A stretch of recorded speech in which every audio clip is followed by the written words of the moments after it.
auxiliar de imprensa de Assis. Estou aqui para falar um pouco sobre o caso Samuel, bastante divulgado aqui na sociedade de Assis, né? O Samuel foi vítima de espancamento, que o levou a óbito na terça-feira de semana passada, no dia 24 de fevereiro, após ele ter aqui supostamente subtraído um corote de pinga, avaliado em R$ 4,50. A Polícia Civil de Assis rapidamente agiu e já no dia seguinte a gente conseguiu identificar e prender o autor desse delito, que foi identificado como o responsável, o proprietário por esse estabelecimento comercial.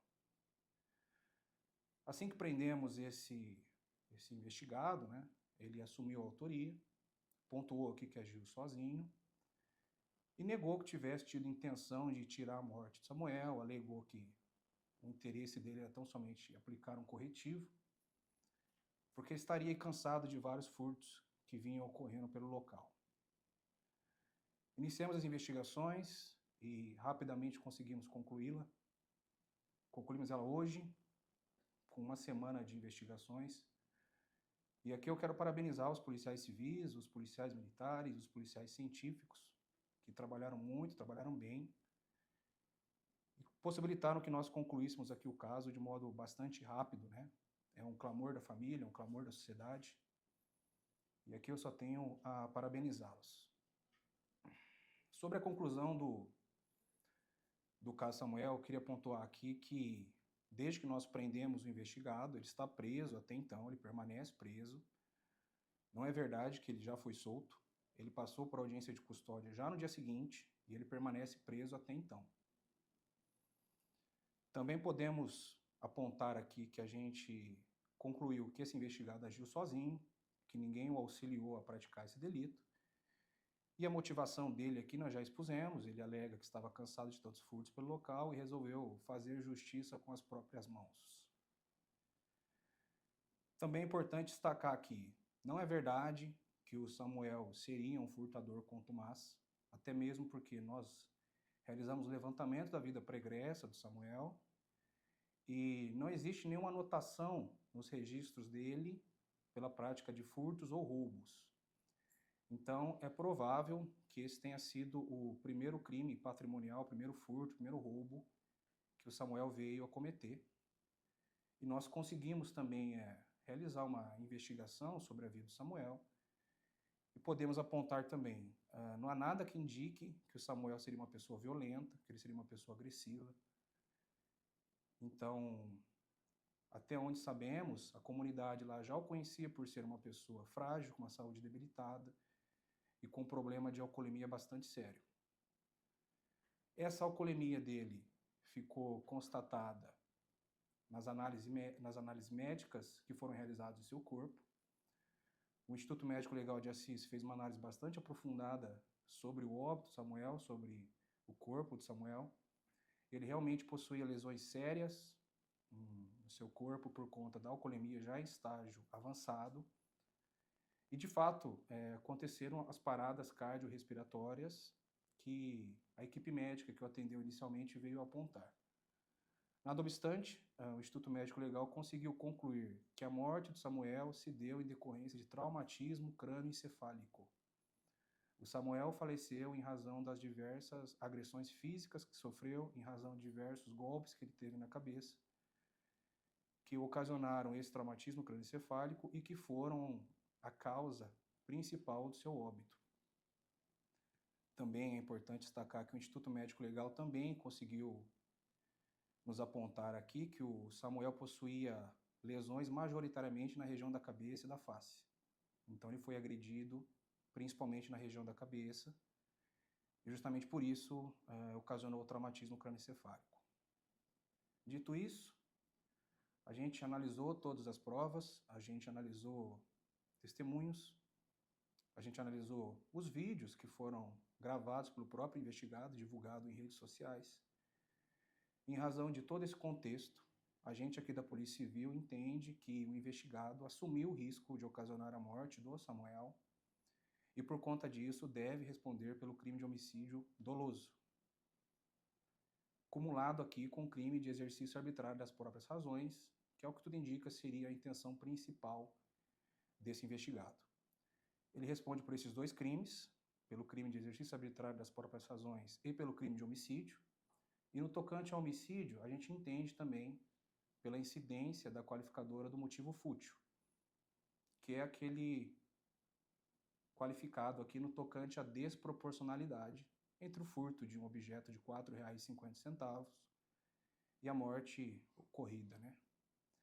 A gente entende que não se deve olhar com bons olhos furtos, mas aqui a gente está num embate bastante intenso sobre o que é mais importante. E certamente aqui a gente entende que o mais importante é a vida. Então, dito isso, nós concluímos a investigação na presente data e encaminhamos o caso ao Poder Judiciário e ao Ministério Público, e caso eles concordem com o nosso posicionamento, caso discordem, temos que respeitar, mas caso concordem com o nosso posicionamento, ao final seria o caso do investigado ser processado e posteriormente julgado pelo tribunal do júri. Ele já tem alguma passagem, o investigado? O investigado não possui anotações criminais. Doutor, eu queria que você falasse um dos questionamentos, né, que a população traz, né, quando acontece esse tipo de crime, é porque a identidade do autor do crime não é divulgada, o nome, a foto. Eu queria que você esclarecesse um pouco sobre isso. Claro, claro. Existe uma questão legal sobre a divulgação da qualificação completa e a fotografia de investigados. No tocante a essa questão legal, entende que somente poderia divulgar esses dados após o trânsito julgado de uma sentença penal condenatória. Aqui não somos nós que estamos pontuando isso, é uma questão legal, é a lei que assim determina, e é uma política institucional da Polícia Civil a não divulgação da foto e nem da qualificação completa dos nossos investigados. Quem acompanha o nosso trabalho sabe que nós não divulgamos a qualificação de ninguém que nós prendemos. Nós fazemos os releases, mas em todos eles não constam a qualificação completa dos investigados, tampouco foto, independentemente do caso. Após os 30 dias, há alguma possibilidade de ele ficar em liberdade? Existe a possibilidade dele ficar em liberdade e existe a possibilidade dessa prisão temporária ser convertida em prisão preventiva. A gente encaminhou o caso como concluído agora ao Poder Judiciário, ao Ministério Público. A princípio, a prisão é temporária por ser a prisão que melhor se adequa à investigação. Agora, o Poder Judiciário, principalmente, vai deliberar se mantém ele preso a título de prisão preventiva ou se coloca em liberdade. Nós encaminhamos a nossa conclusão aqui ao Ministério Público e ao Poder Judiciário. A princípio, ele permanece preso, porque ainda está no prazo da prisão temporária por 30 dias. E ao final dessa, ou até mesmo antes dessa, se o Poder Judiciário e o MP agirem antes disso, essa prisão pode ser convertida em prisão preventiva ou ele ser posto em liberdade. O investigado era professor de educação física, também de artes marciais, doutor? Sim, Otacílio, isso foi uma questão que nós consideramos inclusive.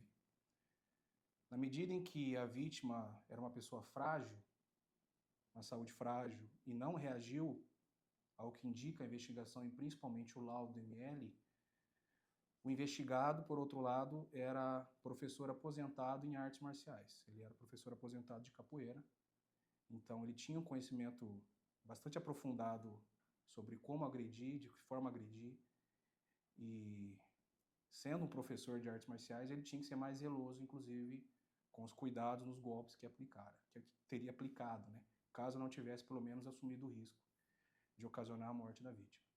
Doutor, dentro da investigação, entra algum envolvimento do autor do crime com o tráfico de drogas? A gente levantou essa questão, a gente apurou esses fatos, mas não há nada que indique isso até então.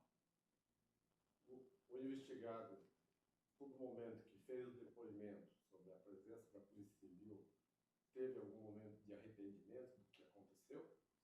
Eu que conduzi o interrogatório desse investigado, e eu não posso negar que ele demonstrou, sim, arrependimento.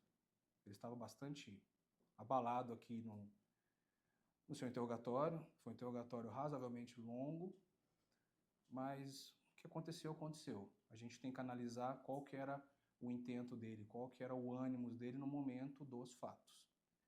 Posteriormente, muito embora ele tenha demonstrado um arrependimento, a gente entende por todo o contexto da investigação que ele assumiu, sim, o risco do resultado morte, mas eu não posso negar que ele tenha demonstrado, ao menos para mim aqui, algum arrependimento, sim.